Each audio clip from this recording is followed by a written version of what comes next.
Hello बच्चों, मैं KD sir आपका विजन पॉइंट के ऑनलाइन इस प्लेटफॉर्म पर एक बार फिर से वेलकम करता हूं। जैसा कि हम लोग पढ़ रहे थे फ्लूइड मैकेनिक्स, और आपको पता है कि ये कितना इंपॉर्टेंट चैप्टर है। थोड़ा सा लंबा है, इसके लेक्चर भी लंबे हैं, छोटे छोटे सेगमेंट में मैं फिर भी इसे ला रहा हूं आपके पास, जिससे आपको पार्ट वाइज आपको चीज़ें क्लियर आउट होती रहें।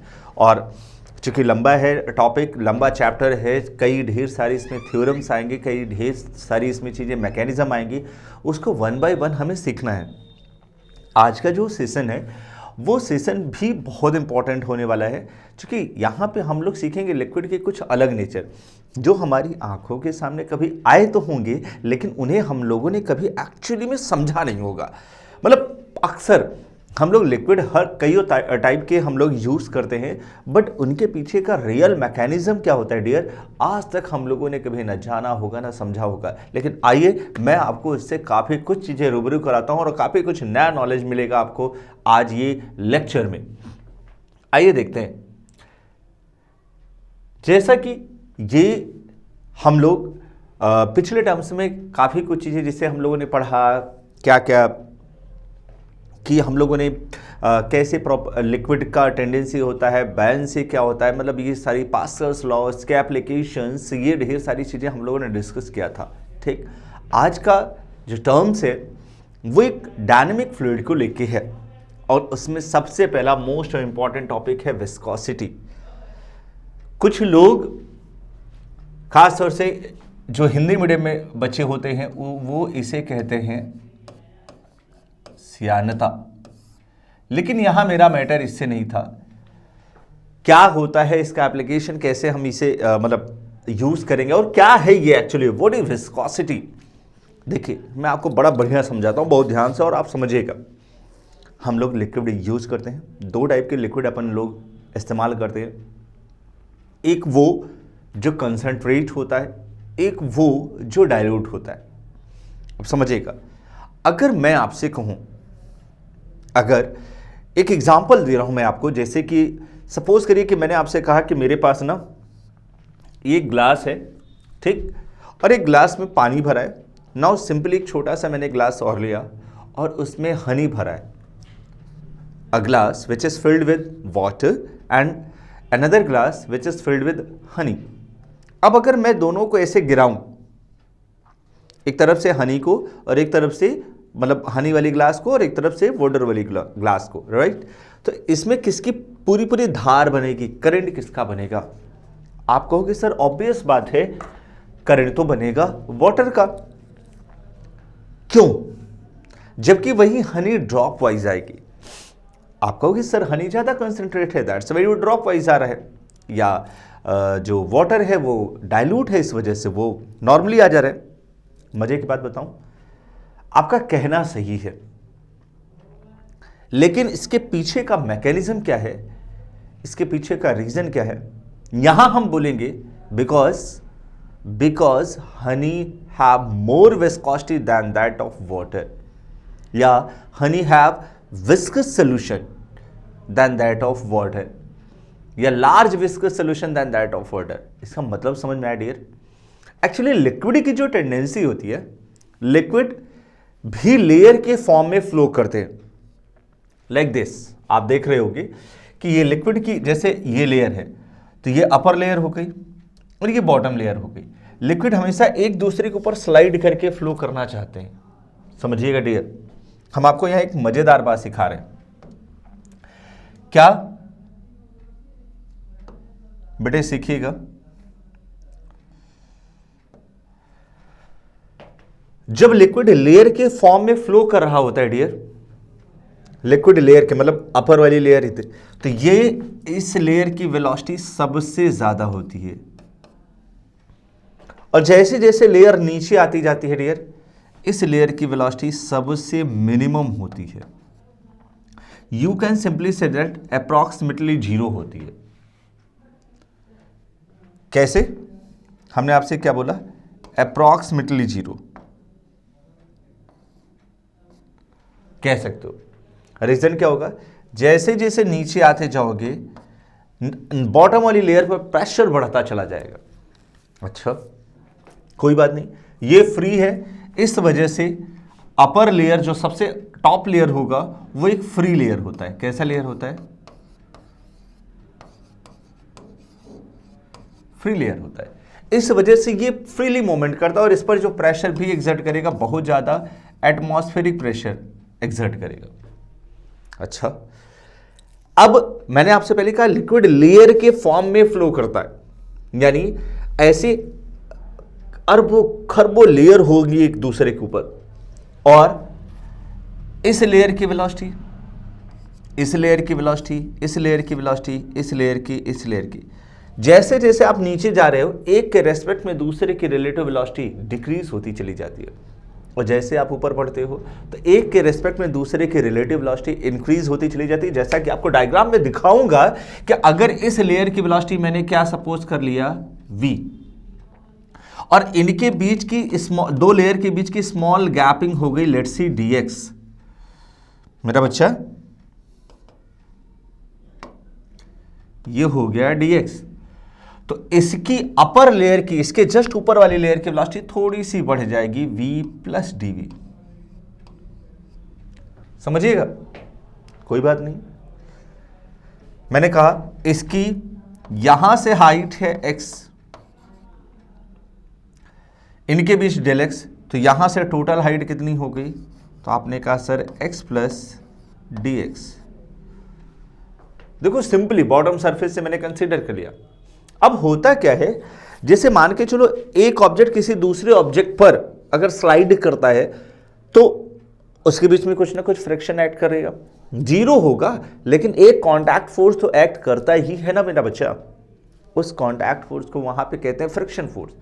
ऐसे यहां पे भी एक कांटेक्ट फोर्स दो लेयर के बीच में एक्ट करता है, इनके बीच में एक फ्रिक्शन यहां पे भी लगेगा।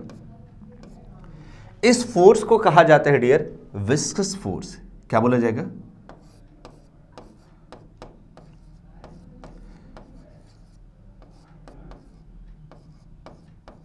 विस्कस फोर्स या विस्कस ड्रैग और ड्रैगिंग फोर्स के नाम से भी इसे जाना जाता है। अब इसकी टेंडेंसी क्या होगी? इसकी टेंडेंसी होगी हमेशा लेयर के मोमेंट का अपोज करना, यानी जब एक अपर लेयर या जो भी लेयर लिक्विड का होगा ये दूसरे अपनी बॉटम लेयर पर स्लाइड करना चाहेगा तो इसकी टेंडेंसी होगी हमेशा अपोज करना। अब लिक्विड जितना ही कंसंट्रेट होगा, लिक्विड जितना ज्यादा कंसंट्रेट होगा उतना ज्यादा ये अपोज करेगा, ऑब्वियस बात है। और मेरे बच्चे ये बात समझना, लिक्विड की इसी टेंडेंसी को हम लोग क्या नाम देते हैं? विस्कोसिटी। डियर कुछ नया चीज मैंने आपको नहीं सिखाया, लिक्विड की इसी टेंडेंसी को हम लोग नाम देते हैं क्या? विस्कोसिटी।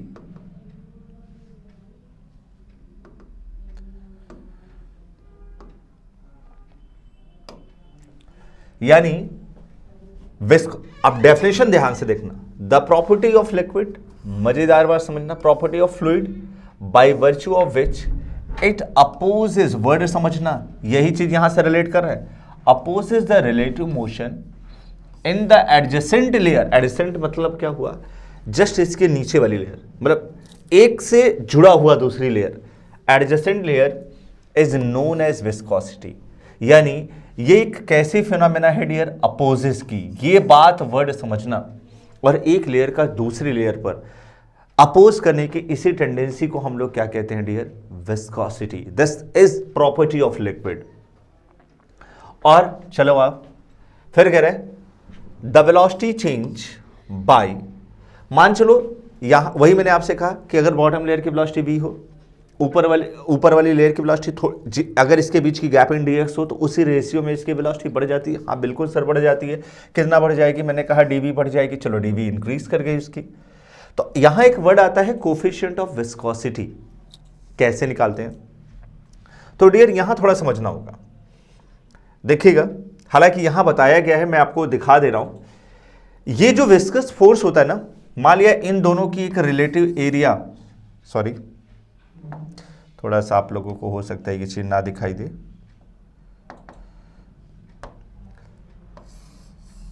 इन दोनों की एरिया कितनी मान लिया? a। अच्छा क्या हो जाएगा भैया बच्चे? बहुत सिंपल।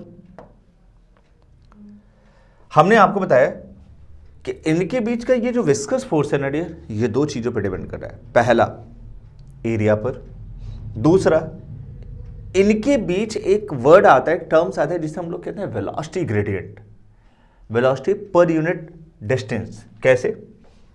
पहला क्या बोल रहा है, ध्यान से देखना, the viscous force F between two layers of the fluid is proportional to, first point, area of the layer, यानी F is directly proportional to A, equation number 1। दूसरा, सेकेंड पॉइंट, यही F is directly proportional to velocity gradient. ये word समझना, याद रखे रहना, dV/dx, यानी जिस रेशियो में वेलोसिटी अपनी एडजेसेंट लेयर सेपरेशन के साथ बढ़ रहा है उसी रेशियो को कहते हैं velocity gradient, dV/dx, in a direction of perpendicular to the flow of liquid, F is directly proportional to dV/dx, equation number 2। यहां क्या हुआ, ये जो मिला बाई 1 and 2 क्या हो जाएगा, F is directly proportional to A dV/dx। Proportionality constant हटाया तो यहीं पे एक आया ईटा।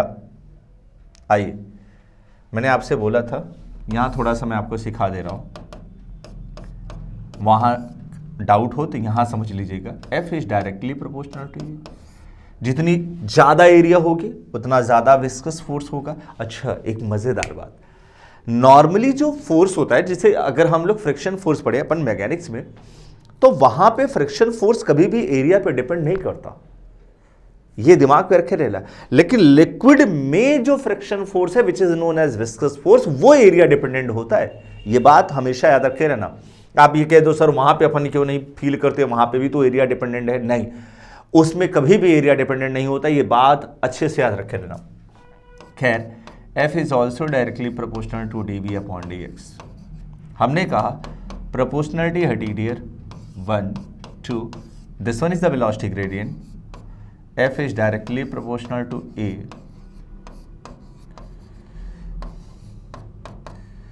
यही ईटा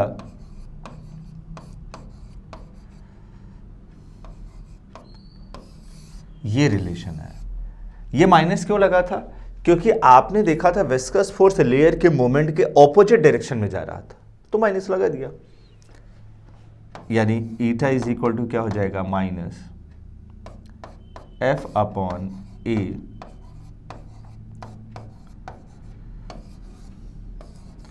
इसी को कहा जाता है coefficient of viscosity. This is coefficient of viscosity ईटा। इसकी यूनिट ईयर, यूनिट की बात करूं मैं तो ईटा की यूनिट, इसका Newton metre square, metre per second into metre, ये कैंसिल आउट हो जाएगा, ऊपर जाएगा न्यूटन सेकेंड। इसी को हम लोग पॉइस भी कहते हैं सीजीएस सिस्टम में।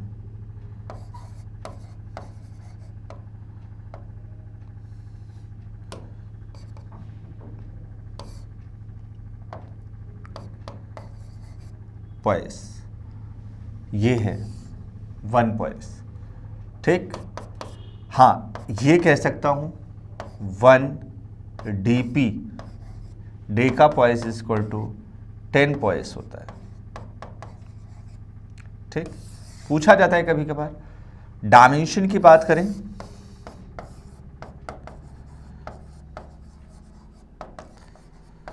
डायमेंशन ईटा का, इसका न्यूटन का mL/-2 L स्क्वायर, ठीक।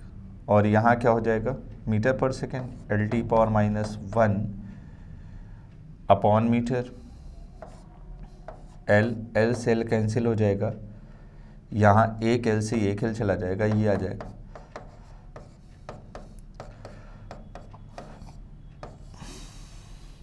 ये है पूरा, this one is the viscosity.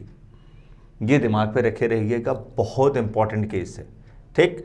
ये है विस्कोसिटी, और कोफिशिएंट ऑफ विस्कोसिटी को कैसे हम लोग डिफाइन करते हैं। खैर, आइए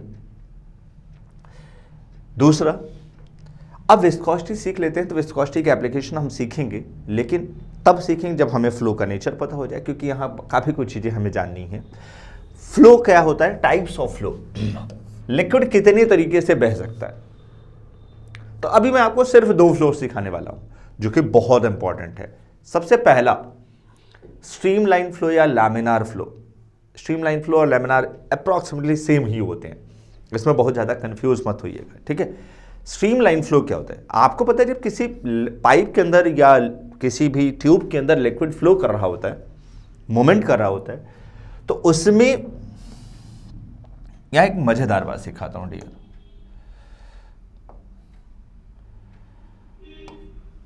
आइए,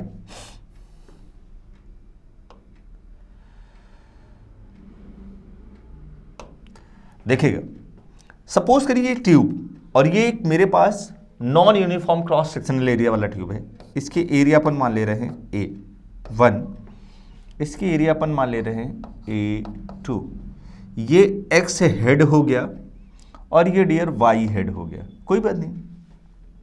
लिक्विड यहां से एंटर करेगा तो कुछ और प्रेशर होगा, लिक्विड यहां से बाहर आएगा तो कुछ और प्रेशर होगा। चलो भाई, P2 P1। लिक्विड वेलोसिटी भी कुछ और होगी, V1। यहां से बाहर आएगा तो मैंने मान लिया V2, डजंट मैटर। लेकिन जब लिक्विड लेयर के फॉर्म में फ्लो कर रहा होगा, समझिएगा, तो अगर मैं इसमें कोई 2 पॉइंट कंसीडर कर लूं, ऐसे A B, समझिएगा मेरा बच्चा, ये 2 पॉइंट अगर A B में कंसीडर करता हूं, तो जिस इंस्टेंट पर इस लेयर की लिक्विड यहां से यहां तक जाएगी, इस लेयर की सारी लिक्विड क्या उतने ही इंस्टेंट में इसको क्रॉस करेंगे?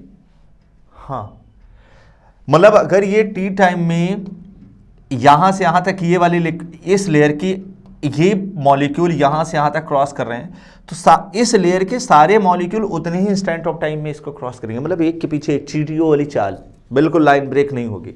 यानी इस लेयर के मॉलिक्यूल ना इसमें मिक्स होंगे, ना इस लेयर के मॉलिक्यूल उसमें मिक्स होंगे, यानी अपनी अपनी लेयर को कोई छोड़ेंगे नहीं। पता है बेटे, लिक्विड के इसी नेचर को तो स्ट्रीमलाइन कहते हैं। स्ट्रीमलाइन का मतलब ही होता है एक ही लाइन में रहना, दूसरे की लाइन को डिस्टर्ब ना करना। डेफिनेशन देख लो, the path flowed by the fluid, see the path flowed by the fluid particles, हम आपको दिखा दे रहे हैं, थोड़ा सा डार्क कर ले, fluid particles is called line of flow. अब इसमें मजेदार बात क्या कि इफ एवरी पार्टिकल, वर्ड समझना, every particle passing through a given point of the path, जैसे मैंने अभी आपको पॉइंट दिया, with the same line of flow that proceeding particle, the flow is said to be streamline। मतलब जितना आगे के पार्टिकल, प्रोसीडिंग पार्टिकल का मतलब क्या हुआ, जो आगे प्रोसीड कर रहे थे उसी में सारे पार्टिकल वही मोशन ले, वही टेंडेंसी ले। मेरे बच्चे, इसी को हम लोग क्या कहते हैं, स्ट्रीमलाइन। बहुत सिंपल था डियर, बहुत ज्यादा आसान है, ठीक। ये हो गया स्ट्रीमलाइन फ्लो। और ये किसी के भी, अब अगर लिक्विड की टेंडेंसी, मतलब किसी पाइप के अंदर लिक्विड का फ्लो हो रहा हो, ऑलमोस्ट स्ट्रीमलाइन होता है। बट अगर टर्बुलेंट की बात हम लोग करें तो टर्बुलेंट क्या है, what is turbulent flow? Second option इसी का आता है। मजेदार बात देखिएगा, आप देख रहे होगे ये कुछ ऐसे बना है, यहां लिक्विड फ्लो कर रहा है और इसमें क्या है, एक ऑब्जेक्ट आ गया है। तो आप देखिएगा, मैं आपको इसमें एक मजेदार बात सिखाता हूं। जैसे लिक्विड यहां से तो स्ट्रीमलाइन ले रहा है, चल भाई ये सब स्ट्रीमलाइन आ रहा है, ध्यान से देखना, सारे लेयर से स्ट्रीमलाइन कर रहे हैं। लेकिन अगर इसमें बीच में एक स्फेरिकल ऑब्जेक्ट रख दिया गया, अब उससे क्या हुआ, लिक्विड का नेचर क्या होता है, लिक्विड को तो जहां से जगह मिलेगा वहां से वो चले जाएंगे। एक मजेदार बात आपको सिखाता हूं, करियर में काम आएगा। हमने अभी आपसे एक बात कही कि लिक्विड को जहां से जगह मिला वो पहले वहां से गए, यानी लिक्विड ने पहले से धक्का मारने की जरूरत नहीं समझी। लिक्विड को जगह नीचे से मिल रही है, तो ये इस लेयर के मॉलिक्यूल घुस गए इधर से, ये घुस गए इधर से, ये घुस गए इधर से, ये ऊपर से जा रहा है, ये इधर जा रहा है, ये भी जा रहा है, लेकिन ये इसको धक्का नहीं मारे। क्योंकि लिक्विड जब भी फ्लो करता है बच्चे, उसके वे में जितने भी रेजिस्टेंस आते हैं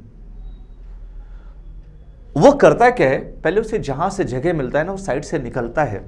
उसे पता होता है कि जिस दिन मेरा फ्लो तेरी औकात से ज्यादा हुआ तो मैं तुझे अपने सामने बहा ले जाऊंगा। आप देखा करो बड़े बड़े पत्थर पानियों में इसे एकदम मतलब प्लास्टिक के जैसे बह जाते हैं। क्यों? क्योंकि लिक्विड को पता होता है कि हमारी औकात क्या है। लेकिन अगर छोटे मोटे पत्थर आ भी जाते हैं तो उनको डिस्टर्ब नहीं करता, वो साइड से अपना जगह निकल जाता है। वैसे ही एक स्टूडेंट को होना चाहिए कि अगर उसकी लाइफ में ऐसे छोटे मोटे प्रॉब्लम्स आते हैं, समझ में आ रही ना बात? छोटे मोटे प्रॉब्लम्स मतलब आप लिक्विड बनो, आप वो प्रॉब्लम्स माने पत्थर, उनको देखकर उन्हें दूर करने की कोशिश ना करो, पहले वहां से बगल होके अपने आपको वहां से बचा के निकलने की कोशिश करो। एक समय ऐसा आएगा जिस दिन आपका औकात उससे ज्यादा होगा ना, तो ऐसे पत्थरों को तो आप अपने रास्ते में बहा के लेके चले जाओगे। ये होती है लिक्विड के नेचर की खासियत। और जैसे ये अगल बगल से जाते हैं और तो आप देखा करो इनके मॉलिक्यूल्स एक जिगजैग रैंडम मोशन करने लगते हैं। आप देखो यहां पे ऐसे कुछ बना होगा, रैंडम मोशन करने लगते।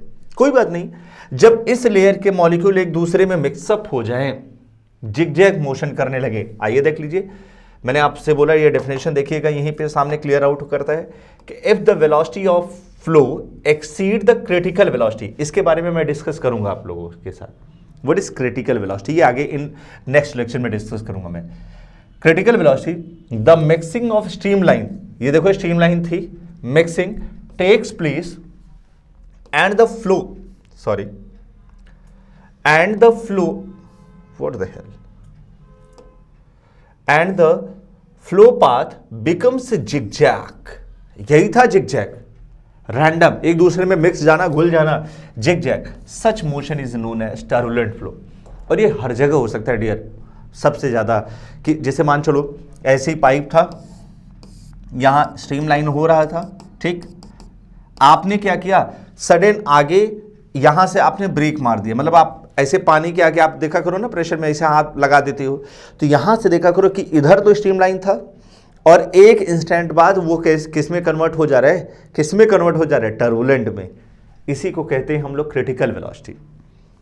एक सर्टेन कंडीशन, एक ऐसी सिचुएशन जिसमें स्ट्रीमलाइन किस में कन्वर्ट हो जाए, टर्बुलेंट में, तो उसे कहा जाता है, उस वेलोसिटी को कहा जाता है लिक्विड का क्रिटिकल वेलोसिटी। और जब इस सिचुएशन में मॉलिक्यूल रैंडम मोशन करने लगते हैं तो ऐसे फ्लो को मेरे बच्चे कहा जाता है क्या, टर्बुलेंट वेलोसिटी, यानी टर्बुलेंट फ्लो। तो लिक्विड के दो फ्लो हमने सीखा, स्ट्रीमलाइन और टर्बुलेंट। मैंने कहा था streamline as well as laminar के जैसा ही होता है मेरे बच्चे, और ये टॉपिक यहीं पे क्लोज होता है, ठीक है।